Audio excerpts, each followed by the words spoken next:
It's day 12 and you should never shelve your knowledge, but rather be compelled to use it and excel. As you progress through this challenge, I hope this gives you a greater understanding of what needs to be done, and while everything is all practical, informative, and easy to digest, you need to be an action taker to ensure you can get it done. Knowledge without action is like a car without petrol. The purpose is to use the car to take you places, and gaining RICS will take you places within your career, whether that be locally or globally. I know I've mentioned in some of these videos previously, but the study RICS conducted a while ago, 86% of professionals shared that being RICS qualified increased their career prospects and employment prospects. So, implementing, taking action, and finally completing a submission is the aim. So, while we're on the topic of completing, you need to remember that your submission is broken down into a few sections. You will have the summary of experience, the case study, ethics, logbook and diary if you're on the APC structured, and the CPD. CPD is very, very important, completing it and making sure it gets done. Now, the assessors want to see continued professional development, and continued is the key word. So don't fall into that trap about forgetting it to the last couple of months and attempting to smash out 48 hours in a couple of weeks. While technically there's nothing wrong in doing this, the assessors want to see that you actively and are consistently doing relevant professional development on a regular basis. And I did want to highlight this within your APC candidate guides, and you're freely to interpret it yourself to see what you should be doing. That special attention must be given to the principles underpinning CPD, that you are gaining it in a structured manner based on your processes of selecting, planning, and evaluating activities. So please don't forget, and in an earlier video I showed you where to get some free CPD if you did renew your membership for 2022.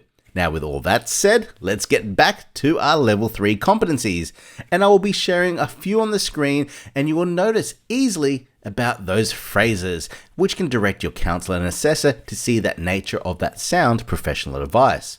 The key here is for you to show within your statement a detail of the advice given, including real life projects and processes, examples where you have given professional advice.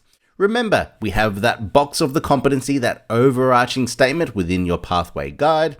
And when writing and reviewing, you are answering and showing it within your summary.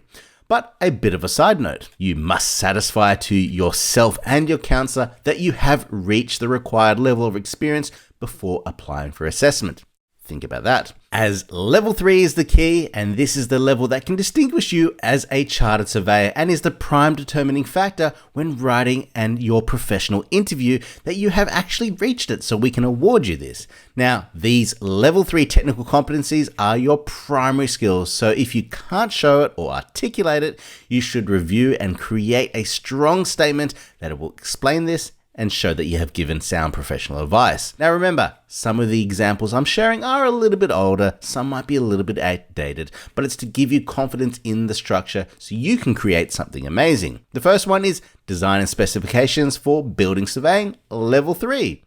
To take note, we see the phrases, I've advised, I've advised, I've advised, but we can also see I instructed, and are also instructed to detail the process of a real life project. There is application to area and context of work, and multiple examples that describe the nature of that advice and a strategic implication.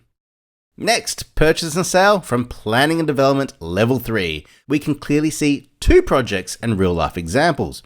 We see the phrases, and further to the processes and what they did and the nature of the advice and the strategic and financial reasoning behind that advice.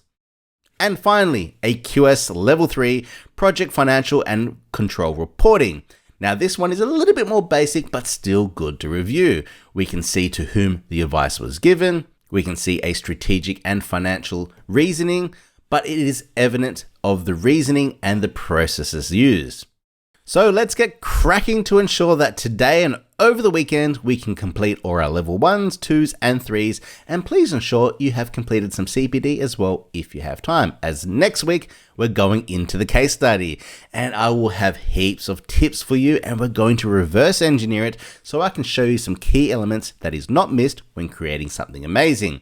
Remember, counselor, counselor, counselor and counselor, they have done it. They are chartered, so always continue to seek their advice, but lend a hand in showing them some references to some of the resources that I've also showed you as well.